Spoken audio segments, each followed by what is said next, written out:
Welcome. My name is Matt Rojansky. I'm the director of the Wilson Center's Kennan Institute. I want to thank you all for joining us for our 7th installment of the Global Perspectives on Russia series. We are co-sponsoring this program with the Wilson Center's Asia program and have a wonderful lineup for you in a relatively short time. We'll be joined by my friend and India's leading Russia hand, Nandan Unnikrishnan, who's a distinguished fellow and the head of Eurasian Studies at the Observer Research Foundation in New Delhi, as well as my colleague representing the Asia program, where he's deputy director and senior associate for South Asia, Michael Kugelman. And we will, of course, be discussing Indian-Russian relations. Before we get started, I want to remind you, you can stay up to date with everything that we have on tap, events, publications, and more, as well as our podcasts, Kennan X and the Russia File, our blogs, the Russia File and Focus Ukraine, all through the Kennan Institute's website, wilsoncenter.org/Kennan. If you want to ask a question at any point today, you can email Kennan, K-E-N-N-A-N, at wilsoncenter.org. You can tweet at Kennan Institute or post on Facebook. Please include your name and affiliation when you ask a question. It'll make it more likely that it'll get passed along. I am going to introduce Michael in just a moment. Michael will offer a welcome on behalf of the Asia program. And then Nandan will speak and we'll go right to discussion led by Michael and myself. I just want to note before that this friendship and wonderful working relationship that we have with ORF is part of a larger and really quite unique undertaking. I think it's been close to 3 years now. Of course, COVID in the middle of it, complicating things. We've been conducting the only one of its kind trilateral second track dialogue among Russia, the United States, and India. I don't think I have to underscore why that conversation is so important and so timely. I'm sure that Nandan and Michael can speak to that as well. But I will simply say that the insights that we on the American side have gained from being party to this conversation have been just exceptionally valuable for me, and I know for many of my colleagues.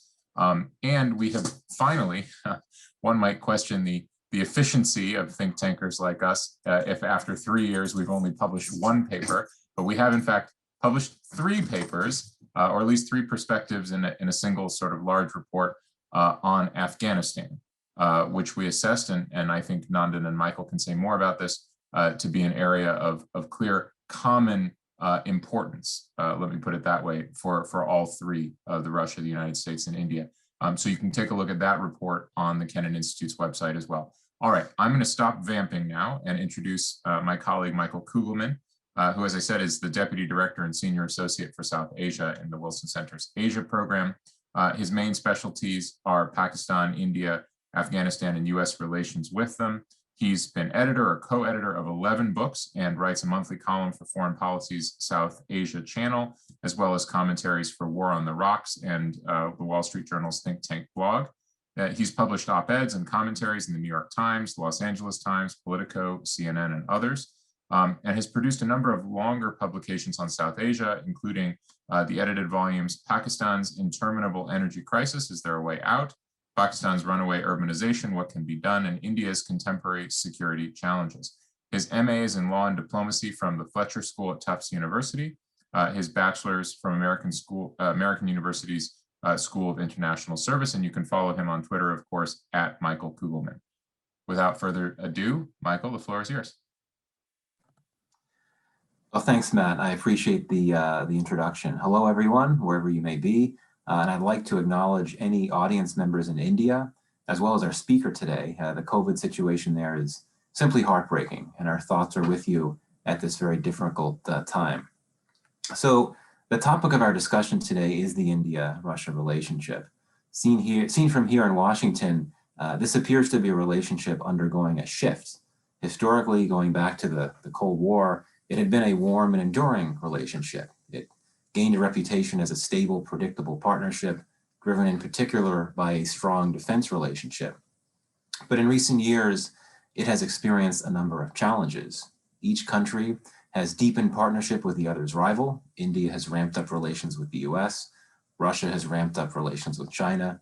And more recently, driven by seemingly converging interests in Afghanistan, Russia has sought to ramp up relations with Pakistan.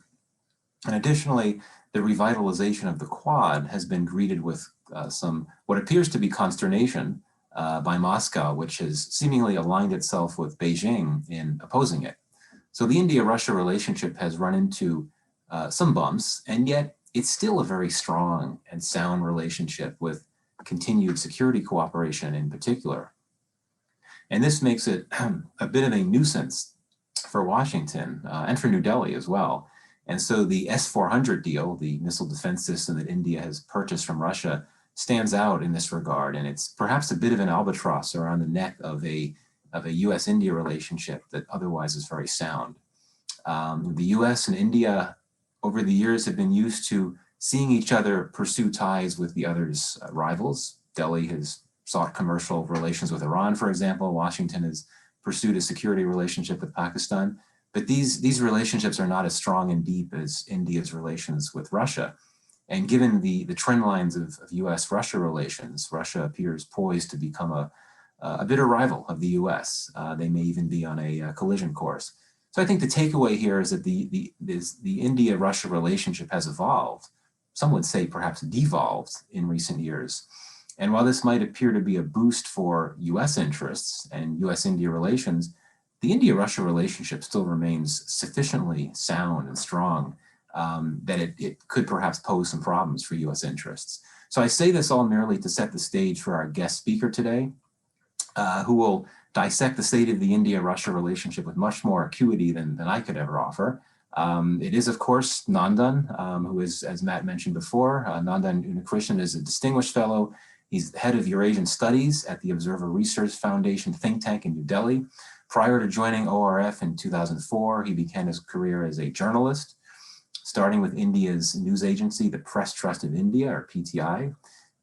Back in the mid-1980s, he did a 2-year stint on deputation from PTI at the Institute for Defense Studies and Analyses. Following his return to PTI and a 4-year stint as PTI's Moscow bureau chief, he joined India's first news channel, Television International, in 1995. He is indeed, to echo what Matt said, he is indeed one of India's leading experts on India-Russia relations and more broadly on the former Soviet space. His articles are widely published in and outside India. He's edited and co-authored several books and monographs. And I have had the pleasure to meet Nandan in Russia, as well as in India, and I believe in Washington as well. So it's great to be linked up with him again, this time virtually, to hear his thoughts on India-Russia relations. So he'll offer some opening comments, and then we'll have a brief conversation before we go to a Q&A. So with that, I turn things over to you, Nandan.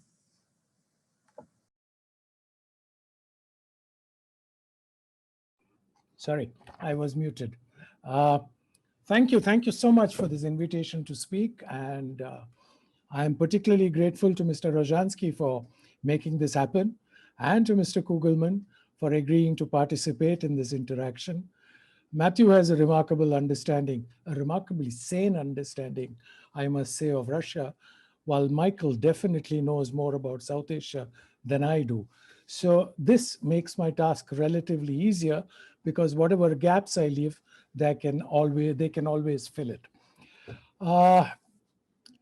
What I understand is I have about 15-20 minutes to speak.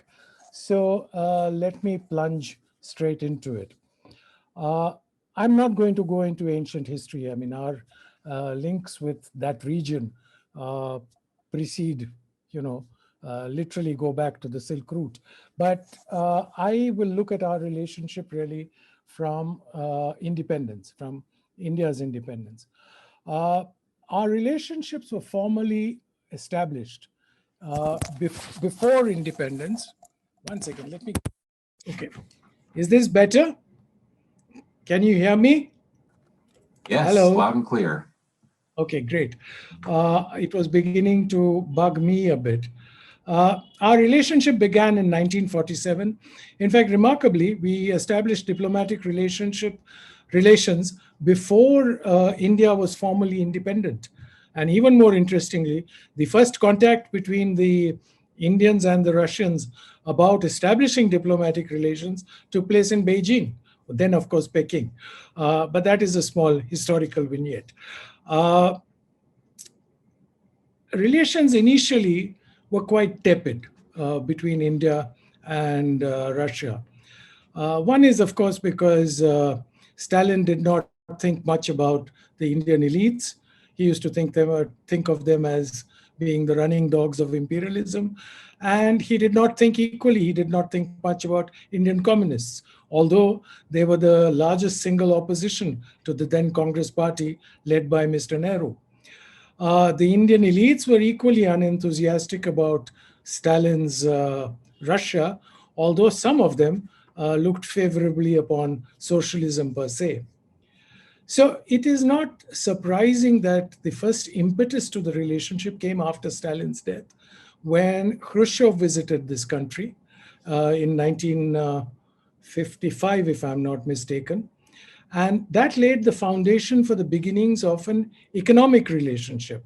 Khrushchev had seen the coal deposits that India had and offered to help us mine them, set up metallurgical plants, and India gladly accepted whatever help was coming.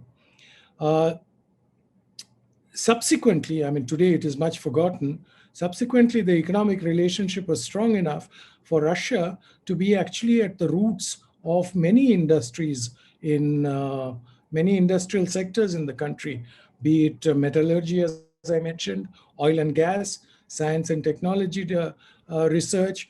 The Russians really contributed quite a lot.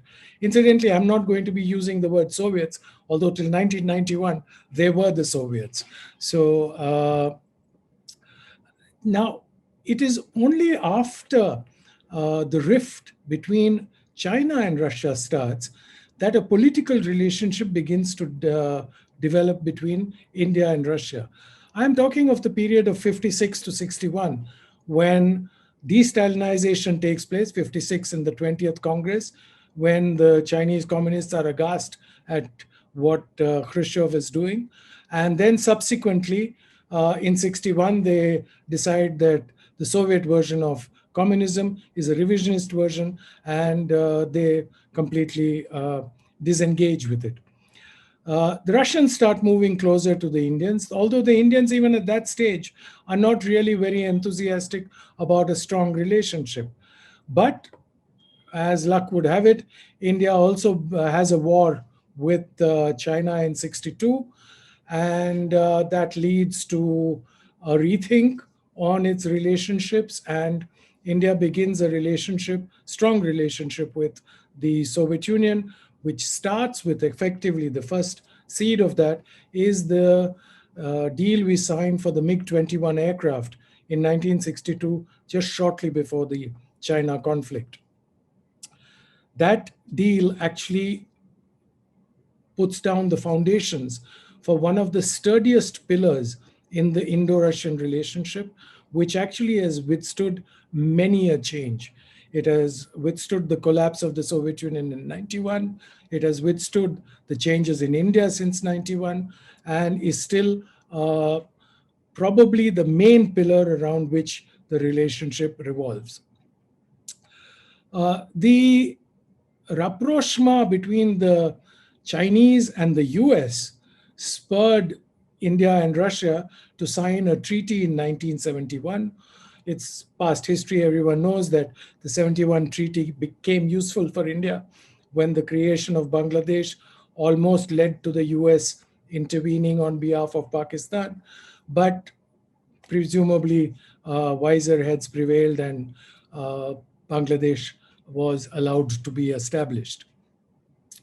Even then, on both sides, in India and the US, there were many who still hoped that India and Western relations would improve.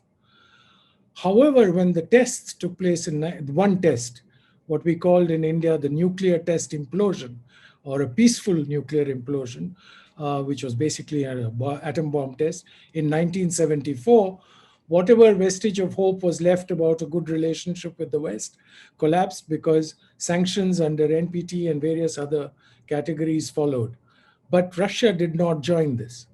And from then on, the one pillar of military strategic cooperation blossomed into many pillars, which essentially are five, that is economic, political, science and technology, military, and cultural.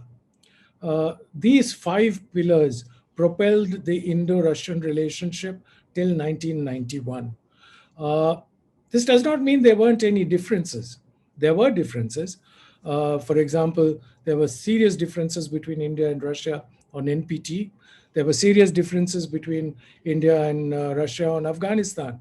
But of course, there were also highs, like the Russian vetoes on Kashmir or Goa, for that matter, in the UN Security Council, as well as the decision late in the 80s to lease nuclear submarines to India. In 1991, all these pillars collapse. Both countries undergo dramatic change. Both countries start looking westwards for their developmental needs. India, I must say, successfully. Russia, maybe disastrously. But out of the mess, what has happened is that while most of these pillars were lost, the economic pillar was, just to give you an example, before the collapse of the Soviet Union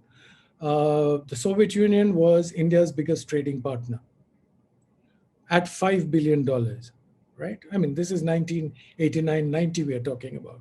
Today, our trade stands at something a little over $11 billion. That is it between India and Russia. So you can see the kind of hit that economic relations took there. However, the defense relationship, the two sides managed to salvage some bit of it. And in the 2000s, of course, it has developed very, very well. However, out of all this, India has learned one lesson, and that is that it cannot rely on a single partner to supply its needs, whether defense or any other area. And so therefore, these searches for alternate sources had begun then itself. Now, let me come to, I'll skip the in-between, as it were, because they're all logical developments that take place, strengthening the relationship as Russia and India both develop and become stronger individually, and the engagement between them gets more robust. But at the same time, India's relationship with Russia increasingly, particularly today, is increasingly governed by the dynamic of the relationship India has with the United States or China, as well as the relationship Russia has with these two major players. And if we have to look at the relationship today between India and Russia, I would say that it is going through distressing times. I mean, no, distressing may not be the right word, but it is going through very troubled times. It is a reflection of the churn that is taking place in the world. I don't think there is any power in the world today that knows exactly how the scenario is going to evolve, let's say 5 years from now. So everyone, most countries, are hedging. The two players who are not probably hedging and who have a clearer vision are probably the United States and China. But from an Indian perspective, we have no option but, given our hostile relationship with the People's Republic of China, we have very little option but to develop closer ties with the United States. But that is not the only reason why there is the interest in developing closer ties with the United States. India has humongous economic challenges in terms of lifting people out of poverty, in terms of undertaking certain economic reforms, social and political too. And India feels that United States can contribute massively in this endeavor, particularly now when India, if you can see, is being forced to change its development plans to suit the fight against climate change. Because India is probably going to be the first country that is going to be asked to go through an industrial revolution without using fossil fuels or not using fossil fuels the way it could, which is going to be a challenge in itself. On the other hand, the relationship between the United States and Russia has been, well, again, it's dipping. I mean, there was a point last year when I thought it could not go any lower, but lo and behold, this year I discover it has gone even further down. So, as far as I can see, the relationship between India and Russia is for a long time in the future going to be determined by the relationship that the Russians have with the United States. And this is also going to result in Russia moving closer to China, not because I believe that Russians want to have some kind of allied relationship with the Chinese, but Russia also faces several challenges, which some of the answers may be lying with the Chinese. So today we have a situation where on the security front, India is actively pursuing the new concept of Indo-Pacific, of energizing the Quad. It is, in that sense, totally has a very similar vision to what is happening in the Indo-Pacific as the United States, as Australia and Japan. However, one significant difference is that India has not yet reached that stage where it wants to formally be part of any containment strategy of China. So it's a peculiar situation India finds itself in, and that is probably because it is not yet certain how US-China relations will evolve. On its part, the Russians recognize how their relationship with the US is likely to evolve in the near future, but they equally don't know how the relationship between the United States and China will evolve. And therefore, from that perspective, they do find India an important partner, someone they would like to continue to have a strong relationship with. Ultimately, the biggest fear, I suspect, of both India and Russia, the biggest nightmare would be the emergence of a G2. If there is going to be a bipolar world, India and Russia would have no options but to take sides. And that is not something that these two powers want, because today they view themselves as independent powers. They talk about a multipolar world. Whether that is a reality or a chimera is a different matter. But the point is that they view themselves as independent powers that have a right to have their voices heard in whatever new set of rules are going to be adopted by the world. The Russians, in this context of the relationship then with India, the relationship faces several challenges because the Russians definitely do not take kindly to the concept of the Indo-Pacific or the Quad. Their worry stems from the fact that this could be extended subsequently to them. After all, they are part of, whether they like it or not, they are part of the Western Pacific. And if the recent Russian moves are to be sort of analyzed, they're opening bases in Africa and their increased activity in the Indian Ocean seem to indicate that they do not want to be mere bystanders in whatever evolves in the Indian Ocean. But the worry that many in Asia have is the Russians may end up playing second fiddle to China. So far, there is nothing to indicate that that is the case. Because if you look at Russia's relationship with Vietnam, with ASEAN, they are definitely not taking sides on behalf of China. And that is also true of the relationship with India. In the latest conflict with China, you would have noticed that the platform on which the Chinese and Indian defense ministers first met, it was in Moscow, and the platform was the SCO meeting.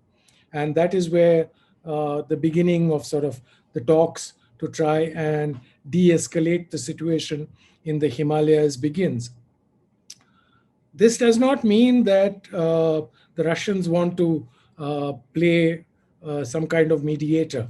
They understand that trying to mediate between India and China is a mug's game, and they're realist enough not to want to get involved in that.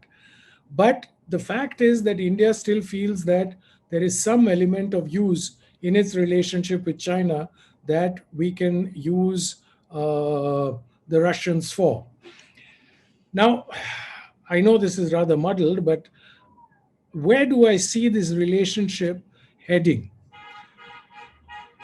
I personally think, and this is my purely personal uh, analysis, or rather not analysis, but feeling, is that we are at a stage where the Indian elites have not determined for themselves where they want to be.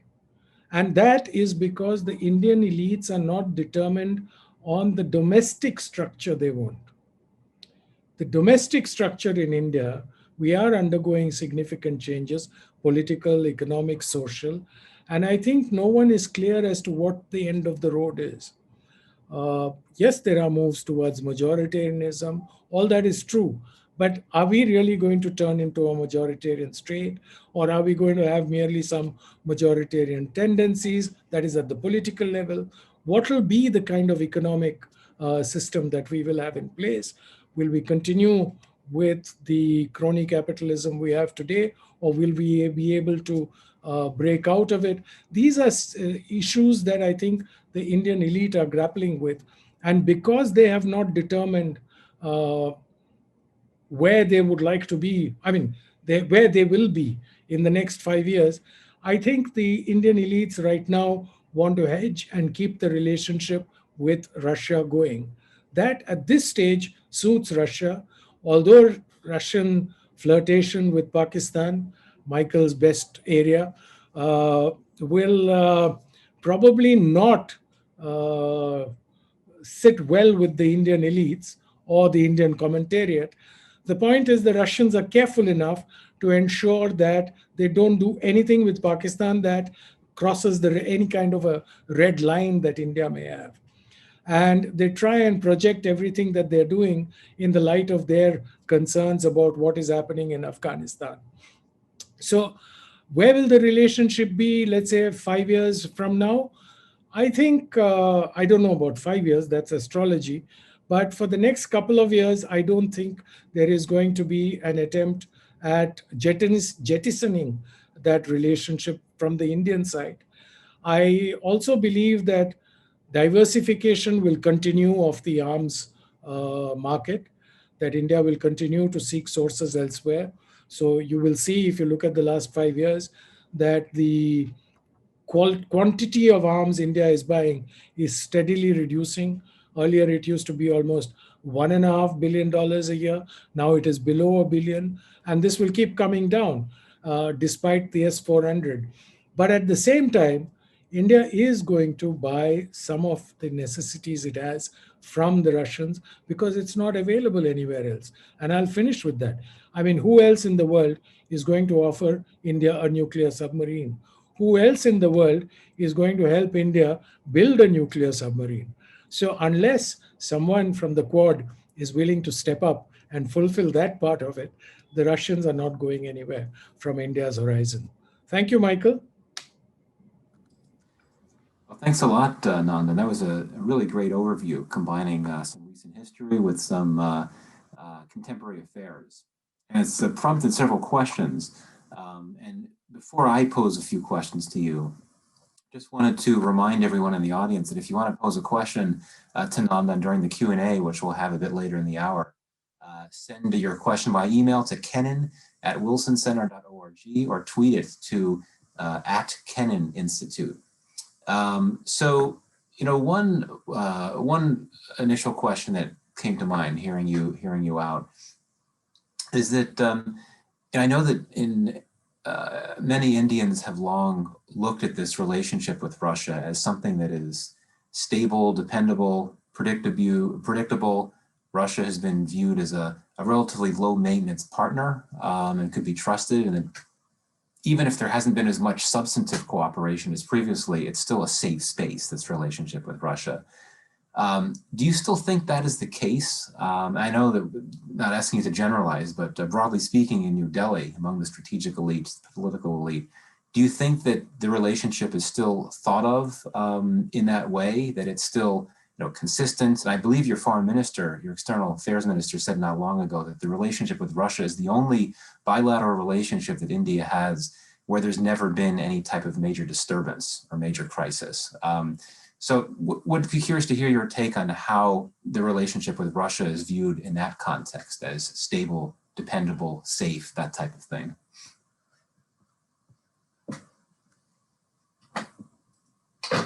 I don't think that at this stage, India is worried that the Russians are going to do anything dramatic that are going to affect India's strategic interests. I think we will continue receiving their support on Kashmir, for example. I think we will continue to receive their support on a variety of other issues. There will be, however, distinct changes, which will bring pressure on the relationship. That is, one is India's evolving relationship with the United States, India's evolving relationship with the Quad, and that these two will be determined by India's evolving relationship with China. And this is bound to affect the Indo-Russian relationship, but not in the way that it is going to be jettisoned anytime soon. The reflection of that, as Mr. Jaishankar may have put it, that it's the relationship that has not faced any sort of significant turbulence. I'm using my own words. Yeah, maybe, but this is the first time Mr. Jaishankar has received a foreign minister and not let him meet the prime minister. So, and I don't think, you can call it scheduling, you can call it what you want, but this was clearly, in my opinion, a determination of the Indian Foreign Office. It is not an accident, but I know it will be projected as one of those problems. But then on the other hand, neither has a Soviet foreign minister ever visited Islamabad immediately after Delhi. Well, thank you for that. And indeed, the visit that you're referring to when Foreign Minister Lavrov was in New Delhi and was told that Prime Minister Modi was campaigning, didn't have time for a meeting. John Kerry was in New Delhi at the same time, and he got a meeting, as I recall. So, indeed, another sort of a follow-on question gets back to something you were talking about with the Indo-Pacific, and you had indicated that Russia is uncomfortable with the Indo-Pacific idea and construct because of the fear that it could soon start targeting Russia. I have read some commentaries produced by Indian analysts that New Delhi should try to make more of an effort to get Russia on board with the Indo-Pacific construct and try to convince Moscow that it's actually not as bad as Russia may think. Is that a realistic recommendation, or is it pretty much not even worth going there, especially as Russia's relationship with China continues to deepen? Michael, mercifully, Indian policymakers are a little bit more realistic than the Indian commentariat. So in that sense, I am rather relieved. And I think they have understood that words have their place in the world of diplomacy, but actions are also equally important. And when you look at the Indo-Pacific, I would say that the words, the fire and brimstone that comes out of Lavrov are not matched by the actions on the ground. And that is in the water in this particular case. So if you match that with their actions, with the kind of debates that are going on in Russia, and this is Matthew's domain, so he can say, let's say 3 years ago, 4 years ago, the Indo-Pacific, even the mention of Indo-Pacific in a conference would be almost suicidal for a Russian academic. But today, they have full-fledged seminars on it. So it is a concept that is going to come and be accepted. After all, you see, the Russian objection is what? that Indo-Pacific is this US construct to contain China. But hello, wasn't Asia-Pacific the same construct? Wasn't Asia-Pacific similarly a US construct? You bought into it, they will buy into this. Eventually, they'll keep it calling it Asia-Pacific, but do something else. So there will be a difference between words and actions. Thanks. One other thing I want to get your take on, because I'm sure that someone in the audience will pose this question if I don't. You hinted on this before. You know, it's something that's very much in the minds of people in Washington, you know, the S-400 situation. Do you think that India should indeed continue with this deal if it starts to seriously believe the Biden administration could impose sanctions? And of course, we don't know what's going to happen. I think the conventional wisdom here is that it's unlikely, or it's likely that the administration would provide a waiver to avoid sanctions, but we don't know. And there is a window here for New Delhi to change its mind because the equipment hasn't yet been delivered, as I understand it.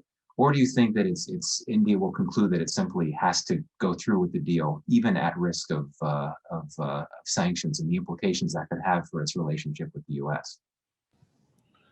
Well, you know, I think India is in a very difficult place.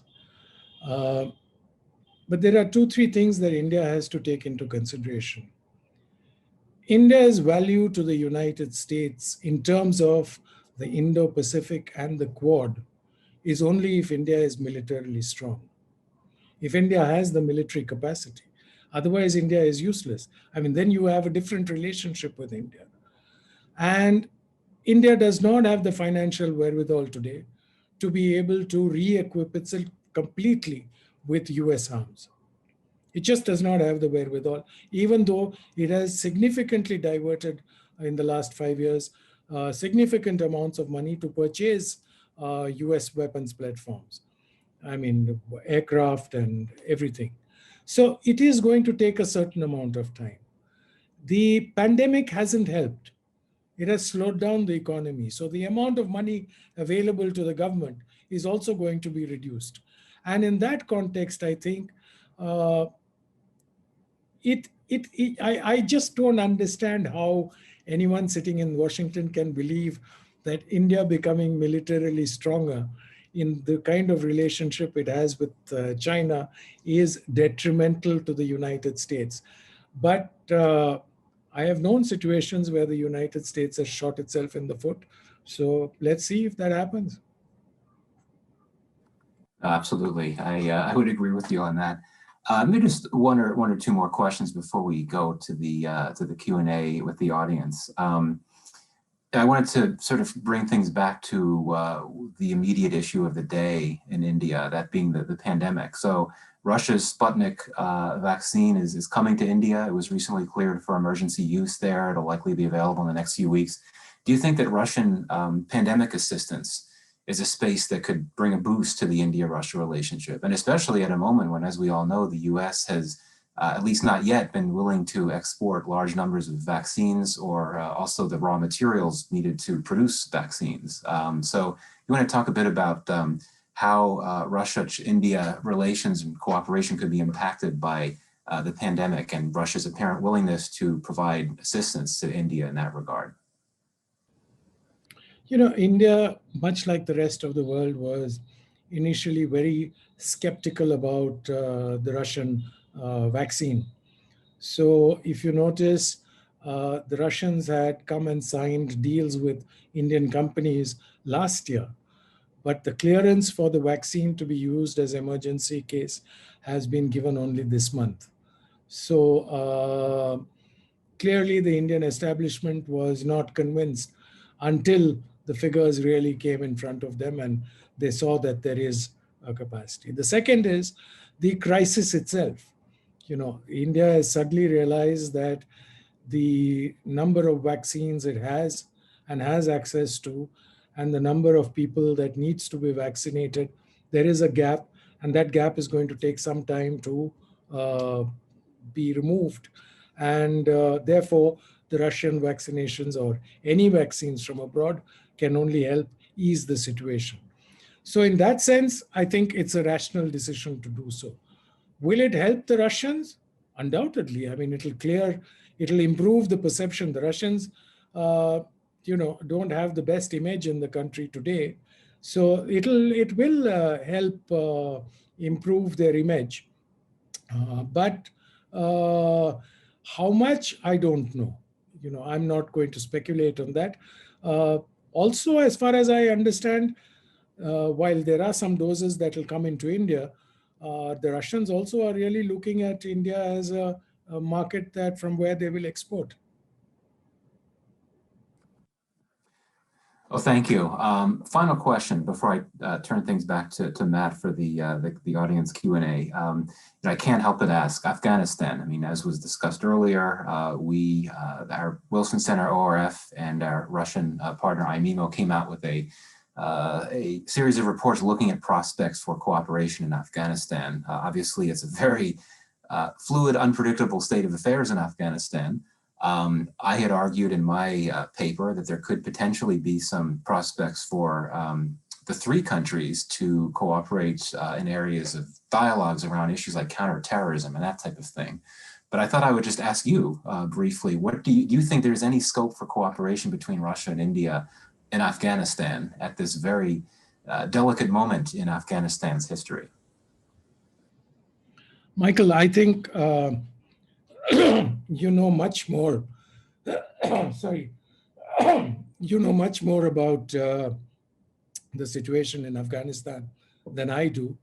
But as a layman, I would imagine that Afghanistan, the problem is not going to stabilize with US withdrawal. In fact, if anything, it's going to get worse. And therefore, it will require close attention from the international community. And it'll definitely require attention from the US, from Russia, China, India, Iran, Pakistan. I mean, everyone who is directly affected by the instability in Afghanistan. And whether we like it or not, I think all these countries will have to find a common, least common denominator and work according to that. Because otherwise, Afghanistan is just going to explode in our faces. Thanks. That's a nice uplifting way to leave that conversation right there. But unfortunately, I do agree with you, and I think what you say is quite accurate. I'm going to turn things back over to Matt Rajansky now, who will moderate our audience Q&A. So thank you, Matt. All yours. All right. Thanks a lot, Michael. It's really fun to be a fly on the wall for the discussion between the two of you, and you're kind to defer to my knowledge about Russia. I don't know that anybody has the kinds of insights and crystal balls that we'd need to really answer the questions that have been raised.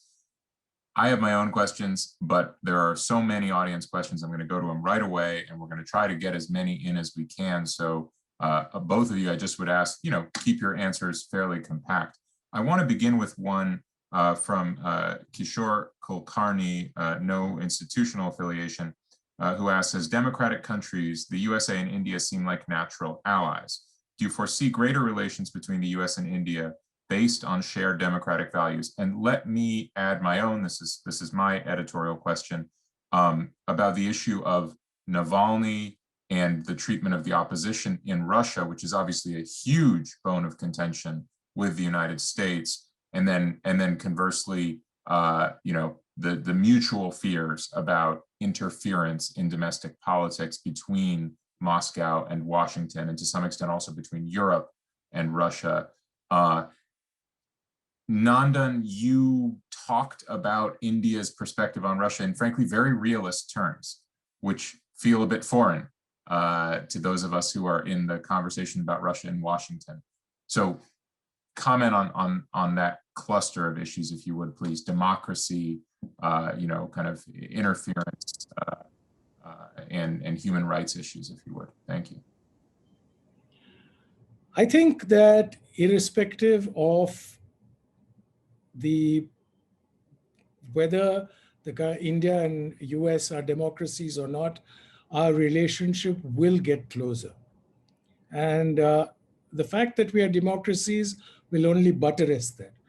The historical curve, as it were, is such that the closeness between the United States and India is inevitable. And it doesn't matter whether India continues on its current path of political development or takes a slightly different path. As far as the relationship with Russia is concerned, as I said, do not see any scope for improvement in, in a positive sense, improvement in the relationship between the West and Russia. But I do believe that there are areas, like we were just discussing Afghanistan and some others, where the Russians and the Western nations could be partners, and China need not be excluded from that. China could also be part of that solution. I mean, for example, climate change. It's much like the problem in Afghanistan, which I keep telling my friends in India, that, if you accept that Taliban is the biggest problem, then you're also accepting that Taliban has to be part of the solution. You cannot solve the problem without them. So similarly, if China is the biggest emitter, you cannot really solve the problem of climate change without China. So there has to be cooperation irrespective of the kind of top-level relationship that you may have. It may be very competitive. So similarly, I think that will take place with Russia. As far as Navalny and company are concerned, it is difficult for me to say, but I will say this, and I am responsible for my views. I'm not speaking for ORF, for India, or anyone else. I do not like what is happening in Russia today. But I cannot really speak out with any semblance of a conscience when I tolerate much worse in my own country. There are scholars, independent academics, sitting for months in jail with no charges or cases against them, merely because they oppose the government. How different is that from Navalny? So I'll leave my answer there. Thanks very much, Nandan. And there's obviously, so much complexity and sensitivity and I think, expectations on all sides of that issue that I think, that's a difficult but fair answer. And it's one we're continuing to work through in Washington as well. I want to take a question here from Isabel Martinez at the Center for Arms Control and Non-Proliferation. She asks, can you speak on how the role of China's Belt and Road Initiative could impact the relationship between Russia and China, as well as India and Russia? Is Russia expected to benefit from this? If I can flag a word you've used twice now, Nandan, the word inevitability. You used it about Russia's inevitable embrace of the Indo-Pacific concept. And again, I think a moment ago, I just wonder, I mean, the word inevitable is often used around China. I wonder if you could take that into account. The Belt and Road, it is interesting. I mean, I don't think the Russians are going to escape from the effects of the Belt and Road. But what I would like to point out is that the Russians have not entered into any agreement on the Belt and Road with China. The Russians, when they were being pressured, used a very interesting way of getting out of that press by the Chinese, is they used the Eurasian Economic Union. And they spoke of the Eurasian Economic Union and announced that the Eurasian Economic Union will try, the Russian word is soprizhenia, but I mean try and connect the Silk Road with the projects of the Eurasian Economic Union. In fact, that was done without consultation with the rest of the Union. But it shows Russia's attitude. Russia is wary of China's intentions. Russia is not willing to become a junior partner, but it understands that it does not have the economic wherewithal to be able to compete with the Chinese, and that the nations of Central Asia particularly, but even others across the globe, will find it difficult to resist the charms that the Belt and Road Initiative seems to be offering. So they'd rather be distant but on board rather than embraced. So as far as the Belt and Road is concerned, I can see India and now, of course, the US becoming open opponents of it. But I think there are several other areas which the Russians are quietly probing to see if they are able to work around alternatives. The Indians are also working at it. For example, the Indian foreign minister recently spoke about using the Chabhar port as part of the north-south corridor. Right now, it is supposed to run from Bandar Abbas. But if you use that, then the north-south corridor, if you look at it actually strategically, becomes a significant alternative to the east-west BRI. Although it runs north-south, but it connects roughly the same areas and can be used by the same number of people. For example, ASEAN would find it a convenient way not to go via China, you know. So these are all, but you see the difficult part is Iran. There is a relationship with the United States, and how that relationship will evolve to a large extent determines what happens. Nandan, I want to just note, there was a question exactly on Chabar from Navar Chalikian at the East-West Institute. I feel like you've answered that question. If we have time, we can return to it. I want to go to a question from Günter Rosenitz, the Austrian Peace Academy. He asks about the importance of the Shanghai Cooperation Organization on the one hand, and on the other hand, whether India has specific expectations from the European Union.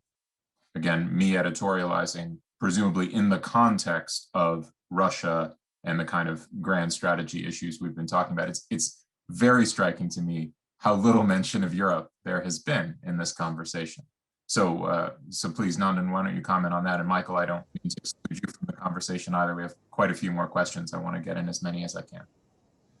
Well, as far as India's relationship with Europe is concerned, you know, there is a summit coming up in May, and I think there will be several significant announcements made about, in fact, one of them will relate to alternatives to the BRI.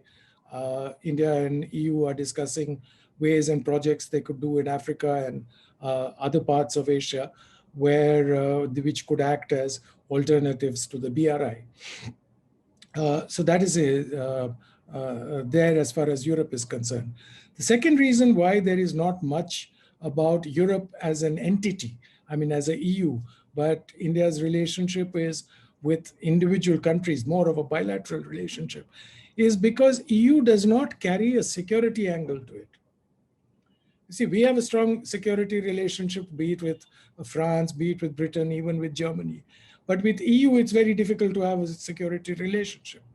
And so that is probably why it is not at the forefront of our minds at this point of time. As far as the SCO is concerned, look, India is realistic enough to understand that it will not walk out or walk into an organization that is detrimental to its interests. So it walked into SCO with a clear understanding that this is an organization that will help it raise its profile in Central Asia, that will help it maintain close links with the Central Asian leaderships, because India recognizes that it does not have the economic muscle to compete with the Chinese there.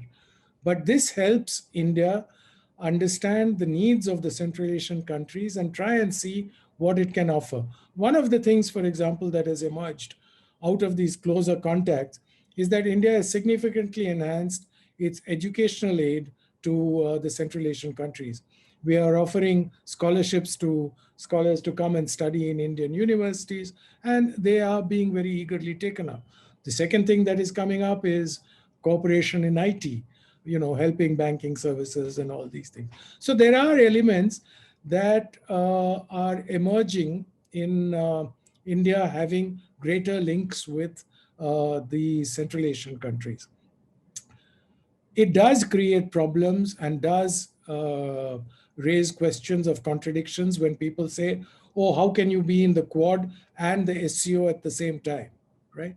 But let me be also very clear about this. I mean, while there may be a semblance of contradictions, neither of them is a military organization. There are elements of security cooperation in both, but they are not explicit military alliances. So far, India has been able to thread the needle, as it were. How long further it will be able to do so is an open question, but I really don't envisage much of a problem in that area unless a black swan event takes place. Here's what I'd like to do. We have less than 5 minutes remaining. A number of questions we haven't gotten to. I want to give Michael a final chance to comment. So what I'm going to do is run through a few questions here. Go to Michael first for a comment, and then Nandan for a closing thought, if that works. And we could sort of keep it to about 2 minutes each. That'd be perfect. One more organization is invoked in a question from Michelle Anderlini, doctoral candidate at Malmo University, asks about the future of Russia-India relations within the BRICS context, which again, I think we've touched on very briefly, but is an important institution, or perhaps not. There's a question which I'll just paraphrase from Dr. Errol Henderson at Pennsylvania State University about the significance of the Indian diaspora in the United States and its general alignment with the Modi government in shaping the relationship between the two countries. And then finally, I want to bring in the question of Afghanistan once again.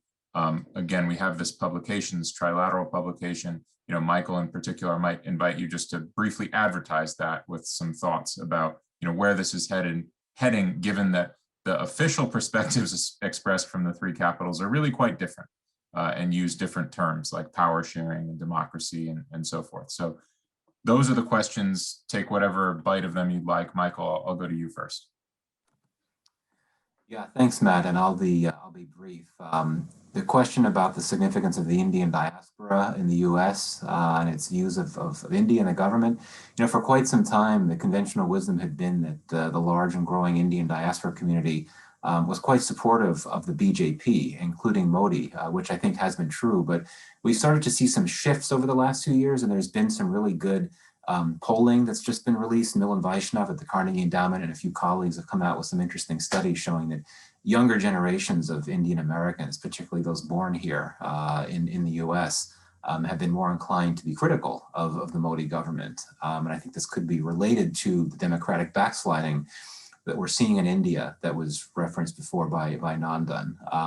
And you also see this with some of the Indian Americans that are now in politics, including some members of Congress, some progressive Democrats who are Indian American and have been quite critical of the Modi government. So on the issue of Afghanistan, you know, I would actually first come back to the comment about the SCO, the Shanghai Cooperation Organization. I think that is one of these platforms that can be very useful space for cooperation between India and Russia. Afghanistan is one of the topic areas within the SCO, much like the Heart of Asia Istanbul Process initiative. You know, with the US on its way out, these are the types of multilateral settings where India and Russia can work with other countries to try to forge some type of common ground on what, if anything, can be done to help promote peace process stability in Afghanistan. In terms of the report that you mentioned, basically what we all agree is that at the end of the day, there's relatively little that Russia, India, and the United States can do to cooperate in Afghanistan, but there are some specific areas: counterterrorism, humanitarian assistance, counter-narcotics, things like that, where if you can develop some type of track 2 arrangement or something similar between the three countries, there can be discussions about what, if anything, the three countries can do to work together to promote better outputs in that regard, with the recommendations ultimately sent on to the three governments with the hope that something can come of that. But bottom line is it's important to keep expectations in check in that regard. Thanks. Thanks, Michael. Nandan, the final word to you. Okay, Afghanistan I won't touch. I think Michael has covered it. BRICS, look, the salience of BRICS may come down, but India is still not at the high table of setting the rules of the world. And therefore, all these bodies, whether it's BRICS, whether it's Quad, whether it's SCO, all these help India get closer and closer to that goal. So India is going to participate in them. Use of India's diaspora. I am a little bit more cynical about that. Let me be very clear about one thing. India is undergoing certain fundamental changes domestically. Some of these changes are absolutely essential. These are centuries-old legacies which have to be dealt with. So in that process, it is very difficult to go through it without pain. So that is one aspect about our domestic situation. As far as our foreign policy is concerned, if there is a diaspora in Britain and I can use it to further my aims, I will use it, I should use it. If I don't use it, I am really not worth as a foreign policy maker. I'm not talking of an expert, but as a maker. The same is the Indian diaspora in the United States. I mean, I personally believe they are citizens of the United States. But if they seem to be influenced by me, I would be foolish not to use that influence. I will use it to my benefit. And it is up to the United States to try and determine and make sure that I don't. But the fact of the matter is I will pursue my interest. Thank you. Well, thank you both so much. On that last point, I'll just say, having grown up in California's Bay Area among many members of the Indian diaspora who were friends and just incredibly impressive people, I got the same impression I get every time I go to Russia or Eastern Europe, which is, for every 2 people, there are 3 opinions. So I'm not sure anyone can be put in a single basket. I want to thank you both for incredibly insightful remarks. I want to apologize to those who asked questions that I didn't reach. Take a look at the Kennan Institute website for the joint paper, and please continue to follow us. Thank you all so much. Bye-bye. Thank you. Thank you so much, Matt. Thank you, Michael. And thank you, Morgan, for getting this all together. Thank you. Stay safe, Nandan.